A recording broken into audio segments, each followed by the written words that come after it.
Second year का paper number 11 gender school and society लिंग विद्यालय तथा समाज, जिसका लेक्चर नंबर है 2 स्टूडेंट आज। तो लेक्चर नंबर 2 शुरू करने से पहले स्टूडेंट मैं आपको बता दूं कि लेक्चर नंबर 1 के अंदर हमने क्या किया। लेक्चर नंबर 1 के अंदर स्टूडेंट हमने किया कि लिंग समानता के लिए शिक्षा से आपका क्या अभिप्राय है। उसके अंदर स्टूडेंट पहले हमने एजुकेशन को क्लियर किया, फिर कक्ष में लिंग समानता के लिए अनेक कार्य होते हैं, उस पॉइंट के ऊपर हमने पॉइंट टू पॉइंट क्लियर किया। फिर किया कि शैक्षिक उद्देश्य व लिंग समानता, पाठ्य पुस्तकों पाठ्यक्रम में लिंग समानता और सहगामी गतिविधियां व लिंग समानता, टीचिंग मेथड जो शिक्षण पढ़ाने का तरीका है उसमें लिंग समानता किस प्रकार लेके आई जा सके, ये हमने क्या है पॉइंट टू पॉइंट अपना हर जो पॉइंट है उसको आगे पॉइंट टू पॉइंट उसके सब पॉइंट हमने क्या है अच्छे से एक्सप्लेन किए स्टूडेंट। ये हमारा था लेक्चर नंबर 1 के अंदर। तो लेक्चर नंबर 2 के अंदर स्टूडेंट आज हम अपना टॉपिक क्लियर करने जा रहे हैं कि व्यक्तिगत विधि किसे कहते हैं, व्यक्तिगत अध्ययन विधि के उद्देश्य, कारण, सुझाव, लाभ तथा कमियों पर प्रकाश डालो। तो व्यक्तिगत विधि को आप क्या बोल सकते हो, व्यक्तिगत विधि भी बोल सकते हो। तो स्टूडेंट पहले मैं आपको क्लियर करती हूँ कि व्यक्तिगत अध्ययन विधि है क्या चीज। स्टूडेंट पहले है व्यक्तिगत अध्ययन विधि, पहले हम इसको क्लियर करते हैं स्टूडेंट, फिर आगे क्या है हम अपना पॉइंट टू पॉइंट बात रखेंगे। तो स्टूडेंट पहले है व्यक्तिगत अध्ययन विधि। तो हम शुरू करते हैं स्टूडेंट कि हमारे दैनिक जीवन में शब्द केस विभिन्न कार्यों में प्रयुक्त होती हैं। जो हमारा दैनिक जीवन है, जो हमारी दैनिक दिनचर्या चल रही है उसके अंदर जो शब्द केस हैं वो अनेक शब्द क्या है प्रयुक्त होते हैं। जिस प्रकार एक वकील अपनी मवक्किल के लिए क्या है केस की पैरवी करके उसको केस जिताने के लिए उसकी सहायता करता है, उसी प्रकार एक डॉक्टर अपने पेशेंट के लिए मरीज के लिए उसका रोग का उपचार करने के लिए जो उसका रोग है उसकी बीमारी है उसका उपचार करने के लिए औषधियों के द्वारा उसको भिन्न भिन्न तरह की दवाइयां देकर क्या है उसे सुरक्षा प्रदान करना अपना कर्तव्य समझता है। तो इस प्रकार क्या है एक डॉक्टर अपने मरीज के लिए पेशेंट के लिए औषधियां निर्धारित करके केस की ओर ध्यान देता है। इस प्रकार जो व्यक्तिगत अध्ययन की परिभाषा कुछ निम्न शब्दों में हम क्या है परिभाषित करते हैं कि जो व्यक्तिगत अध्ययन विधि है उसके अंदर स्टूडेंट आता है व्यवहार अध्ययन की वह विधि है जिसमें किसी एक बालक का व्यक्तिगत और उसके क्या है ओवरऑल जो रूप है उसका उसको भलीभांति जानने के लिए और उसकी क्या समस्या है, उसके बिहेवियर के अंदर क्यों इतना बदलाव है और उसकी क्या समस्याएं हैं उनका उपचार करने के लिए जो व्यक्तिगत अध्ययन विधि है और उसका आप मान लो चाहे स्पष्टीकरण करने के लिए और सर्वांगीण चित्र और स्पष्टीकरण संभव हो सके इसके लिए जो क्या है व्यक्तिगत अध्ययन विधि अपनाई जाती है। इसके अंदर स्टूडेंट जो ओवरऑल कंक्लूजन होता है ये जरूरी नहीं है कि वो सही निकले, वो कहीं ना कहीं रॉन्ग भी हो सकता है। तो स्टूडेंट हम बात करते हैं जो व्यक्तिगत अध्ययन विधि है उसके अंदर किसी बालक को लगा लो आप चाहे किसी व्यक्ति के ऊपर लगा लो, उसके बिहाव उसके बिहेवियर के ऊपर और उसके सर्वांगीण चित्रण के ऊपर लगा लो, उसका स्पष्टीकरण किया जाता है उसकी समस्याओं के उपचार के लिए। तो इस प्रकार की क्या रीजन है जो बालक के भीतर इतनी समस्याएं पनप रही हैं और उसके सुझाव के लिए हमें क्या क्या प्रयास करने चाहिए, हम क्या है पॉइंट टू पॉइंट इसे एक्सप्लेन करते हैं। तो अगला है व्यक्तिगत अध्ययन के उद्देश्य।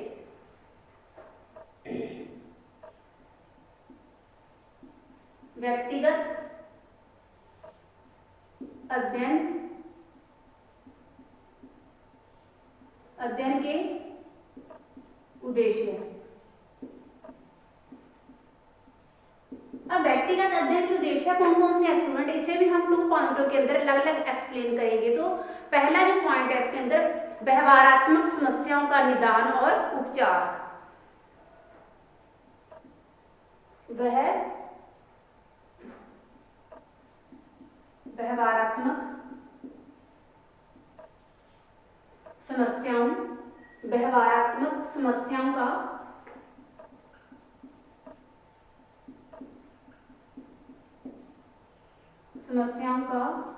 निदान व उपचार। तो ये हुआ स्टूडेंट हमारा फर्स्ट पॉइंट। अब हम बात करते हैं, क्योंकि जो व्यक्तिगत अध्ययन विधि है उसका मेन पर्पस है कि जो व्यवहार बालक के बिहेवियर के अंदर या बालक के भीतर इतनी समस्याएं पनप रही हैं उसका क्या कारण है। तो स्टूडेंट हम बात करते हैं, हमारा फर्स्ट पॉइंट है कि व्यवहारात्मक समस्याओं का निदान व उपचार, कि वे बच्चा जिनकी कोई एक या दूसरी समायोजन समस्याएं होती हैं, जैसे शारीरिक, मानसिक, बौद्धिक, आप लगा लो संवेगात्मक इत्यादि, उनकी समस्याओं की प्रकृति और सीमा समस्या के कारणों का निदान और पता लगाए कि बालकों का उपचारात्मक कार्य करने के लिए व्यक्तिगत अध्ययन किया जाता है। अब जो बच्चे की समस्याएं हैं वो समस्याएं उसके शारीरिक से रिगार्डिंग भी हो सकती है, उसकी मानसिक से भी हो सकती है, उसकी जो संवेगात्मक समस्या है उससे रिगार्डिंग भी हो सकती हैं।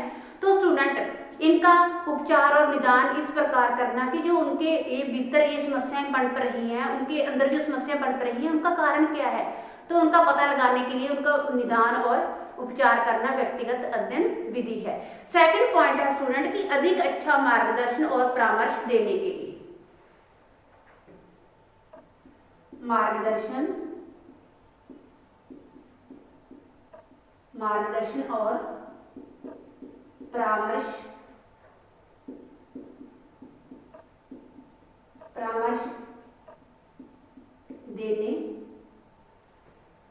देने के लिए।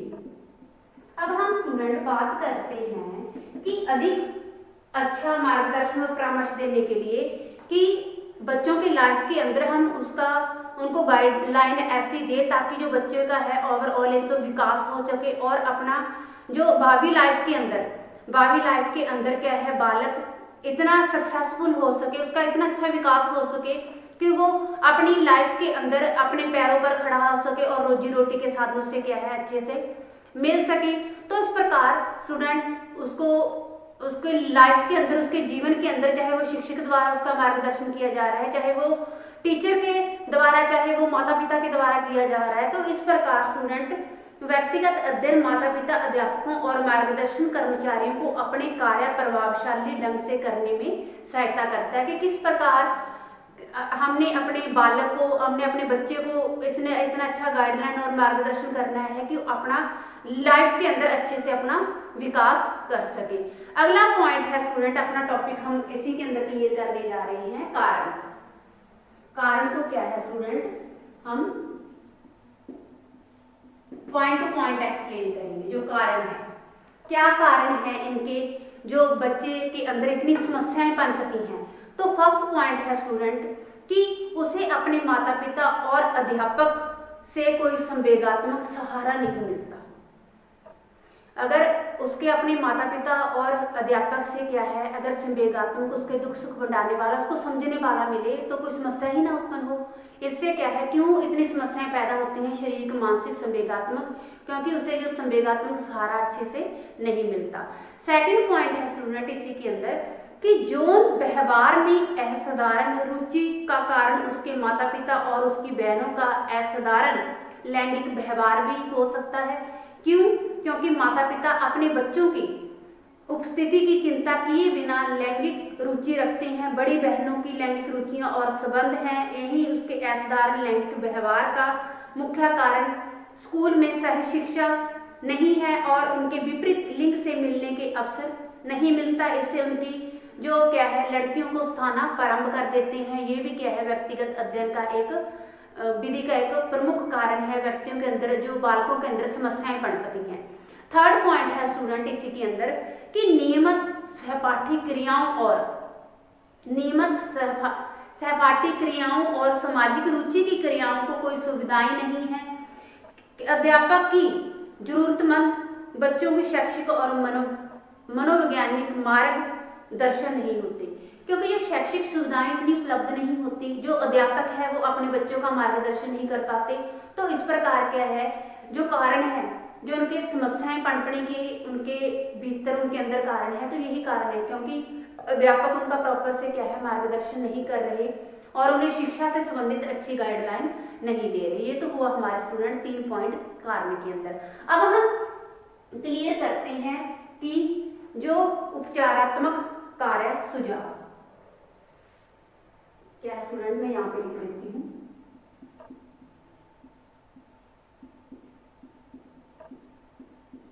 उपचारात्मक कार्य सुझाव कि कौन कौन से सुझाव देने चाहिए, कौन कौन से सुझाव है इनके उपचार के लिए, अच्छे होने के लिए कौन कौन से सुझाव देने चाहिए। तो स्टूडेंट हम इसके ऊपर डिस्कशन करेंगे, यही पॉइंट टू पॉइंट ही हम चलेंगे इसके ऊपर भी। तो फर्स्ट है माता पिता को अधिक वास्तविक होना चाहिए, उनकी जीवन के प्रति अभिवृत्ति में तथा एक दूसरे के प्रति अपने बच्चों के प्रति संबंधों में परिवर्तन की आवश्यकता है और उनका उत्तरदायित्व महसूस करें। और घर और परिवार को चाहिए कि बच्चों को संवेगात्मक तथा शैक्षिक सहारा देना चाहिए, उन्हें माता पिता तथा आवश्यक व्यवहार करना चाहिए। ऐसा काम नहीं करना चाहिए जिससे बच्चों के जीवन ढांचे पर अवांछित प्रभाव पड़े। बच्चों जो पेरेंट्स हैं जो बच्चे हैं, टाइम टू टाइम उन्हें गाइडलाइन देनी चाहिए, उनके सामने ऐसे कार्य करने चाहिए ताकि उनका मार्गदर्शन क्या है अच्छे से हो सके। ऐसे कोई कार्य नहीं करने चाहिए जिससे क्या है बच्चों के ऊपर अवांछित प्रभाव पड़े। अगला पॉइंट है स्टूडेंट इसके अंदर, सेकंड पॉइंट है पारिवारिक संबंध में सदस्यों के दृष्टिकोण और व्यवहार में वांछित परिवर्तन की आवश्यकता है कि ऐसा क्या है मार्गदर्शन हो जिसमें सभी का बिहेवियर, जो परिवार के रिलेशन है, परिवार का संबंध है, जितने भी सदस्य हैं उनके अंदर उनका जो व्यवहार है वांछित हो। सामाजिक और नैतिक मर्यादाएं रखते हुए सदस्यों की आवश्यकताओं और रुचियों की पूर्ति करते हुए सभी को अपनी घर और मधुर घर बनाने का प्रयत्न करना चाहिए। कि एक तो टाइम टू टाइम हर सदस्य की रुचि का ध्यान रखें और जो बड़े पेरेंट्स हैं, जो बड़े मुखिया है, टाइम निकालें अपने बच्चों के लिए। इस प्रकार घर के अंदर प्यार, स्नेह, मधुरता बनी रहती है। जैसे घर के अंदर बड़ों के चाहे आप टंग के अंदर आप लगा लो कि मिठास होएगी, वैसा ही परिवार का एनवायरनमेंट बनेगा, वैसे ही घर का माहौल बनेगा, वैसे ही जो बड़ों से छोटे बिहेवियर अपना सीखेंगे।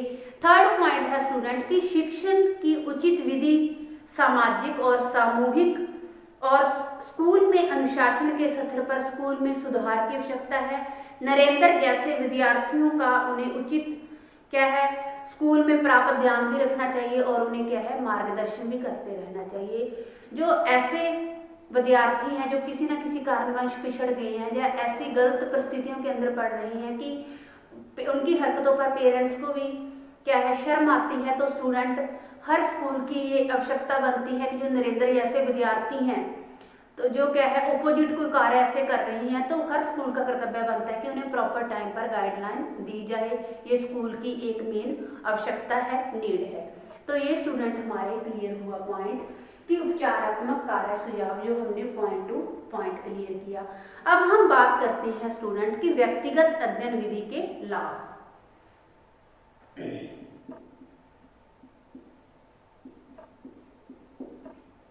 व्यक्तिगत अध्ययन विधि के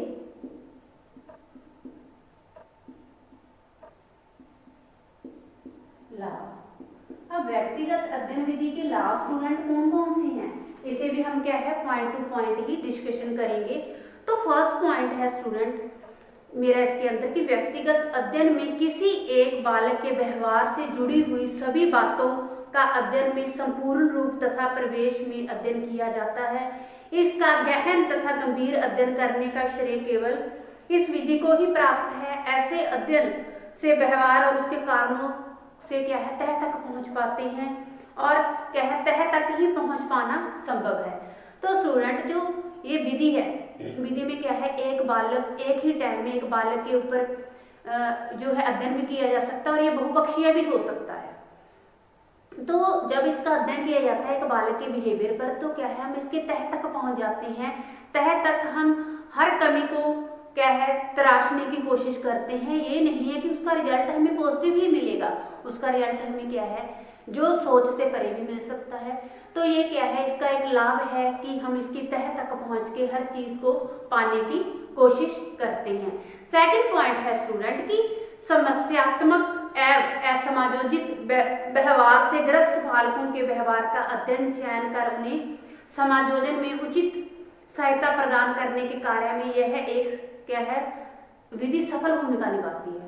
अब एक बच्चे की क्या समस्याएं हैं, कहाँ उन्हें समायोजन करने में, कहाँ उन्हें एडजस्टमेंट करने में क्या प्रॉब्लम आ रही है, तो ये व्यक्तिगत अध्ययन विधि के द्वारा ही हम उस तह तक पहुंच पाते हैं।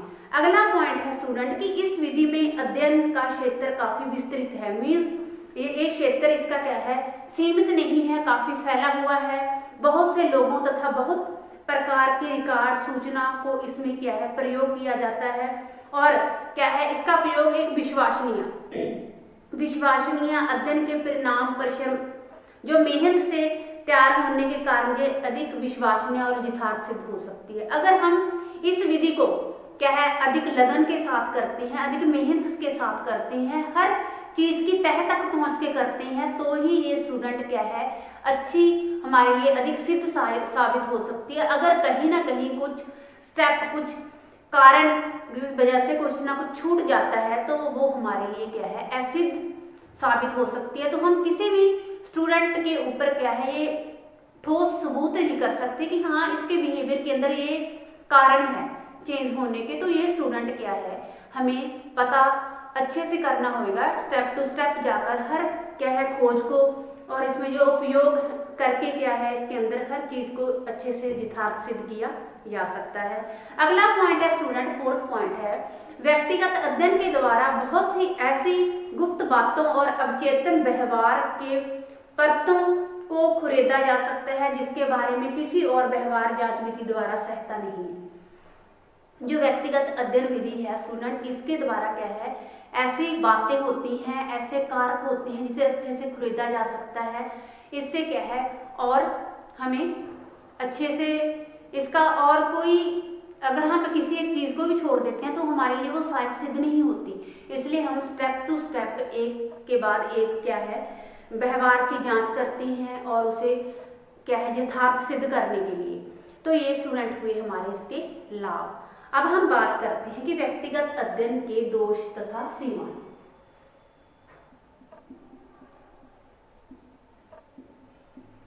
व्यक्तिगत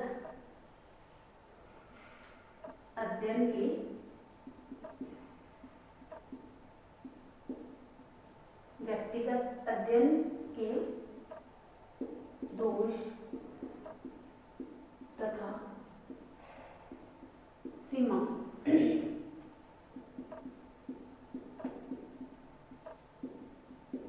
अब हम बात करते हैं स्टूडेंट की व्यक्तिगत अध्ययन के दोष तथा सीमाएं कौन कौन सी हैं, तो हम इसे भी पॉइंट टू पॉइंट ही डिस्कशन करेंगे।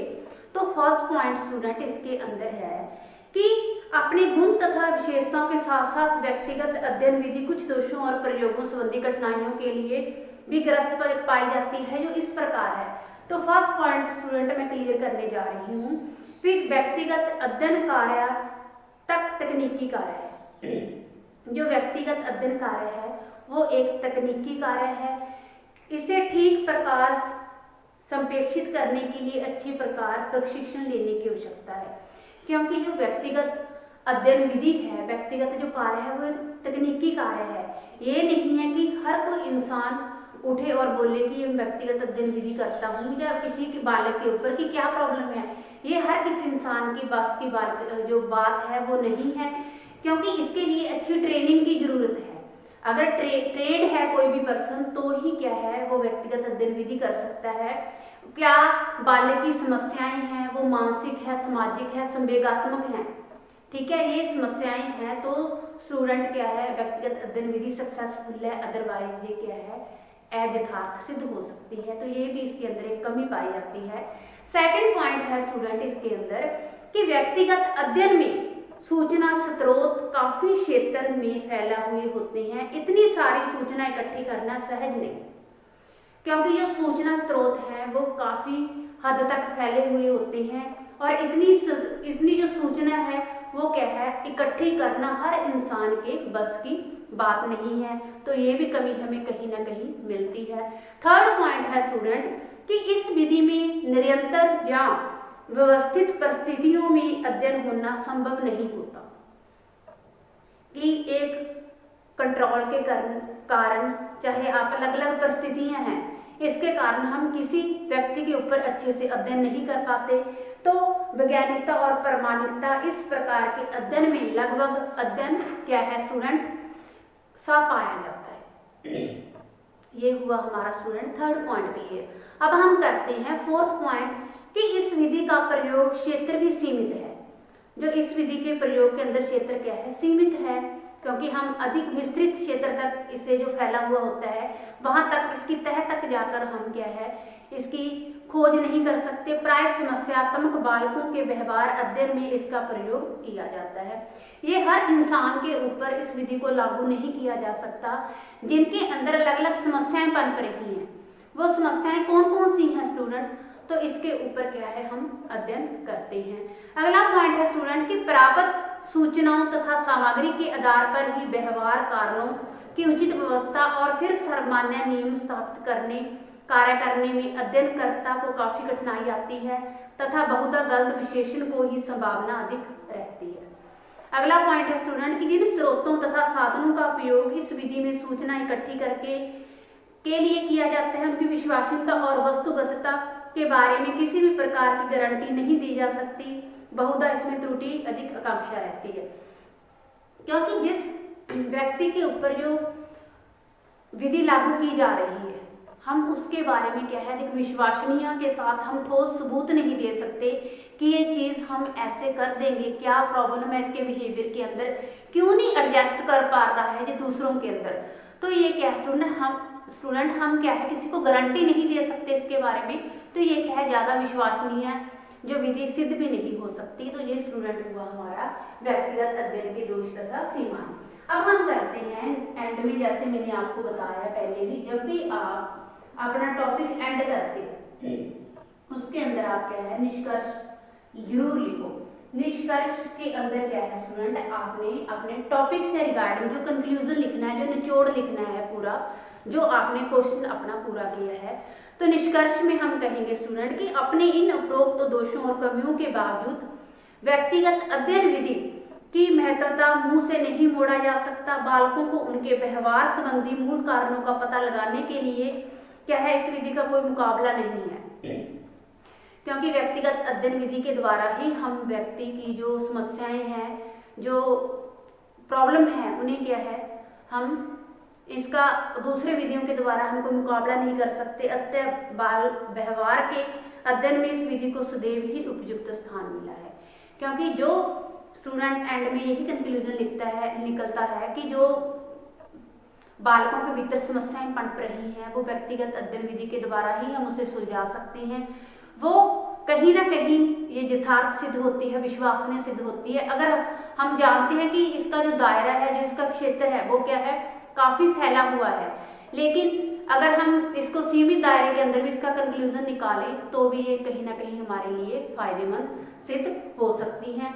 तो स्टूडेंट आज हमने लेक्चर नंबर 2 के अंदर हमारा टॉपिक क्लियर किया कि व्यक्तिगत या व्यक्तिवृत्त विधि से किसे कहते हैं, व्यक्तिगत अध्ययन विधि के उद्देश्य, कारण, सुझाव, लाभ तथा क्या है इसकी कमियों पर प्रकाश डाले। तो पहले मैंने आपको बताया व्यक्तिगत अध्ययन विधि किसे कहते हैं, फिर बताया कि व्यक्तिगत अध्ययन के उद्देश्य है जिसमें व्यवहारात्मक समस्याओं का निदान, व्यवचार, मार्गदर्शन तथा परामर्श देने के लिए क्या है उन्हें कैसे अच्छा मार्गदर्शन दिया जाए। फिर इसके हमने क्या है कारण किए स्टूडेंट, फिर किए कि इसके सुझाव कौन कौन से हैं इसे और भी सक्सेसफुल बनाने के लिए। फिर हमने पॉइंट क्लियर किया कि व्यक्तिगत अध्ययन विधि के लाभ क्या है, मैंने आपको अलग अलग पॉइंटों के द्वारा क्लियर करवाई। फिर आता है स्टूडेंट की व्यक्तिगत अध्ययन के दोष तथा कमियां। वो कमियां क्या है मैंने आपको 6 पॉइंटों के अंदर क्लियर करवाया। फिर बताया निष्कर्ष कंक्लूजन। तो ये स्टूडेंट हमारा टॉपिक हुआ क्लियर। Thanks student.